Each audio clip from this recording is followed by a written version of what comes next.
po. Sir, welcome to Dagupan City, to Pangasinan. Sen, ano lang po, may event kayong pinuntahan tungkol sa sports.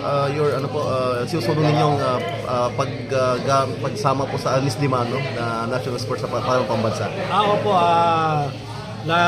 kasi wala po tayong national sports Kamukha, hindi na pwede yung karate, hindi pwede yung judo. Ay ano natin, yung Arnis Limano. Ay pasa po natin to sa December 2009 at yun nga, RA, Republic Act 9850. Kaya yan, maging batas na. Ang sponsor po niya sa mababang kapulungan sa Congress, si Mick Subiri, CSP. At ako naman, dahil sa sport. Kung araw kasi, games and amusement and sports ako. Ang chairmanship. Inatila ngayon dahil inabor sa akin ni Trillanes. Ni Bongo. Tsaka ni Bongo. Kaya binigay ko, okay lang. Kaya natira sa akin, games na lang. Kaya yung pinasa namin, nagmantas na Arnis Limano, national sports natin yun. Sa ngayon, kaya pinipili. Pero sa Asia, pwede nang ilaban yun, lumalaban na.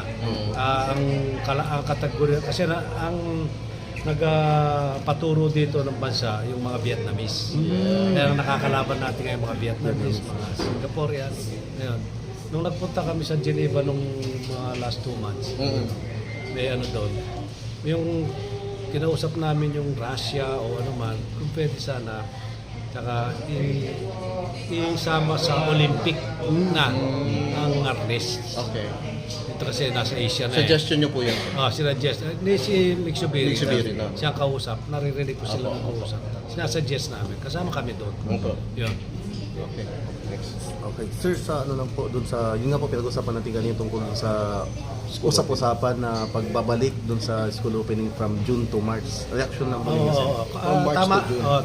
Tama naman yung kay sa ating mahal na Pangulo, si Bongbong Marcos, na ibalik sa dati. Kasi sobrang init ngayon Kasi maraming tinatama sa puso o ano. Nakasakit lalo yung mga senior citizen natin. Kaya karamihan walang pasok ngayon. Sa module lang sila sa bahay. Kaya tama yun. At least medyo malamig. Hindi ka mukha ngayon talagang bahay lang talaga. Sobrang init. Tapos yung panasusunugan, baka pati eskwela, masunog pa dyan. Kung mapapabaya, kaya konting ingat. Sir, pabol lang po, may galing kayo sa isang event din po sa Tarlac yata tungkol sa mga pagtulong po sa mga kababayan natin. Hospital natin po, yung groundbreaking. TSU na Tarlac State University para sa mga nursing kasi kinukulang ng nursing. Alam naman natin, ating mga magulang ngayon, alam nila, yung doktor ka sa state kasi yung doktor nagna-nurse doon Di ba? Kinulang yung nila, yung eskwelahan nila, kaya nagpapatayo tayo ngayon ng 6th floor para sa nursing. Yung hospital sa Kapas po kanina. Kapas kanina.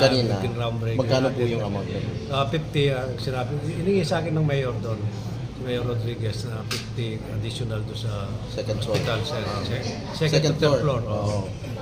Ang nangingi naman ng si Governor Dennis Pineda ng Pampanga doon sa District Hospital ng Porra. Doon sa nangingi siya ng 200 million. Yun.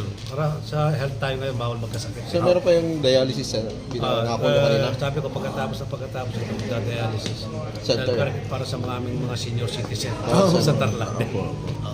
Magkano po yung pondo rin doon? Hindi, isasubmit pa sa akin. Okay. Parang magkano yung building na.